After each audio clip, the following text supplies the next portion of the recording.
Okay, so one of the most hated questions every author is asked is where you get your ideas. So it seemed to me that I should absolutely start with that. But I think most of the time we hate it because we don't know. And you actually have a genesis story for this book. Hi, honey.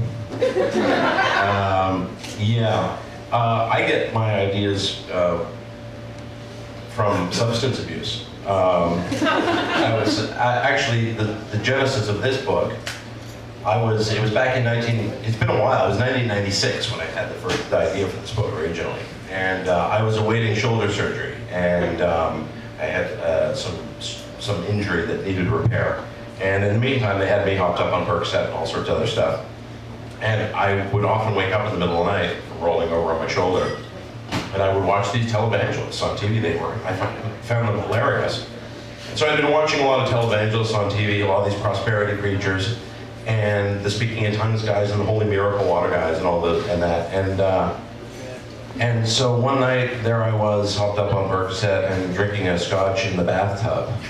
It was late, and so I was lying in the bathtub. I wasn't actually having a bath. I was having what I call a shath, which is when you run the shower, but you leave the drain open and you lie in the bathtub and just run the shower. So I was like having a shath, and drinking some scotch, and I noticed I was looking at the tiles. You know, we were house sitting at my wife, then girlfriend, were we there? Yeah, no, then girlfriend's parents' place. Anyway, they have those, you're in the shower and they have those tiles that they're seemingly random, like beige and brown, just little swirls of stuff. But if you look really closely, you realize there are only maybe 4 or 5 different designs, but they turn them different ways, so it looks totally random. So I'm looking at them and I'm thinking, and I looked and I saw this tile that looked like a frog playing a saxophone. And it looked just like a frog playing a saxophone. And this other tile looked like that famous photograph of James Joyce with the hat and the glasses. And so I had to share this amazing information. I called out to my then girlfriend, now wife, and said, "Hey, come on in here, check this out." And she came running, "What's wrong, what's wrong?" And I said, "Look, that tile right there. It's like, you see, it's a frog playing a saxophone. And that one over there, that's James Joyce." And she said, "I'm going to bed. Try not to drown." And she left. And so I sat back, enjoying my shath and my scotch, and all of a sudden, having watched these guys for ages, these preachers, and all of a sudden Tim Trinity came to me, this character, this con artist who is not even a believer, and has been using the grift of the religious grift basically for years, and has become a famous televangelist. Except all of a sudden, the speaking in tongues routine that he normally does as part of his act, it's coming upon him like a fit. He can't control it at all. It's happening to him. And if you record the tongues and play them backwards, he's actually speaking English, and he's making predictions, and they're coming true. But he doesn't even believe. How could this be? And that character came to be fully formed. And it never, usually when you start off, you start writing character sketches, and you build memos to yourself, and maybe you write little imaginary conversations between you and the character, trying to get to know them, what are their greatest fears. But this is the first time, and the only time a character has come to me just so completely, fully formed. I fully understood it from the minute he came to me during that chaff. And that's how I got the idea for this book.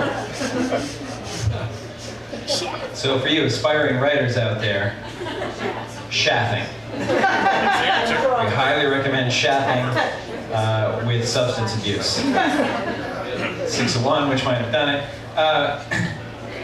This book is it's a straight-ahead adrenaline thriller, but it's also it's about fathers and sons. It has deep religious implications. And what I found, one of the things I found fascinating is this whole weird world, like the Office of the Devil's Advocate, this group that is a Vatican group that actually explores claims of miracle workers. How much of that stuff is true? Well, the research for this book was fascinating. I just loved it. And in 1983, Pope John Paul II officially abolished the Office of the Devil's Advocate, which was the office responsible for investigating miracle claims. And you could speculate why he did that, but in the next years that followed, he beatified more people than had ever been done in that period of time. So all of a sudden, the road to sainthood was wide open. The doors were just thrown open, and lots of saints were created in the years after. Because the Office of the Devil's Advocate took very seriously their charge. They would hire even non-believing scientists and so on to investigate these claims. And then there was a schism where they basically, the immediate miracle claims that were happening right now, they were still handled by this office. A new office was created to investigate claims of miracles attributed to dead people who were in line for beatification, because they wanted to streamline that process. But the actual investigation of current miracle claims of things that are happening now, that really goes on, and that goes on with people who are trained investigators and who look at it very, very carefully with the scientific eye. I feel like 2 serious questions is plenty. And now I should just start messing with Sean, yes? Yes. We're all buying the book, right? Because there's free beer with the book and everything. I mean, the book is good too, but free beer. So, yeah, we're moving on past that. What's your favorite curse word?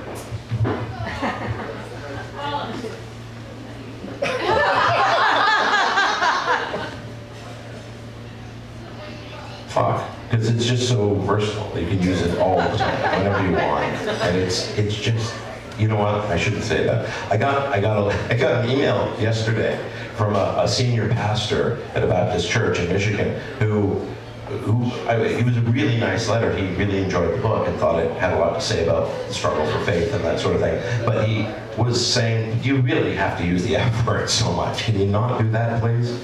And he had a good point. You know, maybe I should listen to it, but it is my favorite swear word. It's just too much fun. The way it comes with the way it has the hard consonant finish, it just feels good, you know?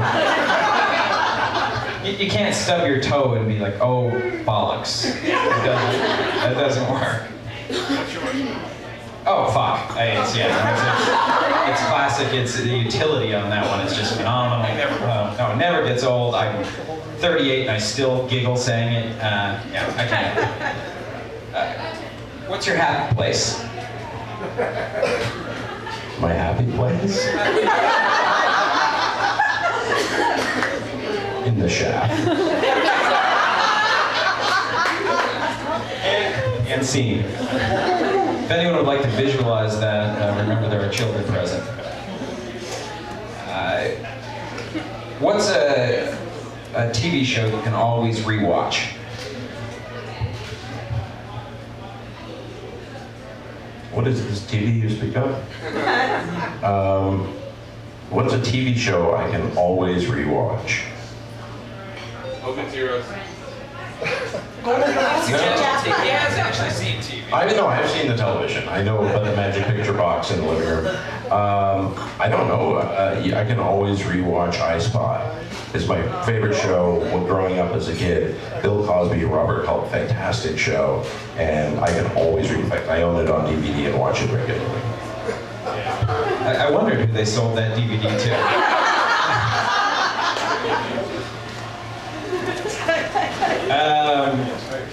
Who's your favorite fictional villain? So don't say Dick Cheney. It's not fictional. My favorite fictional villain. My favorite fictional villain is a guy by the name of Bennett, who appears in a couple of Marcus Sakey novels.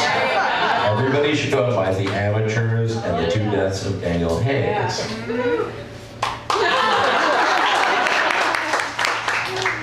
How much did it just hand you? $6. You can keep $6.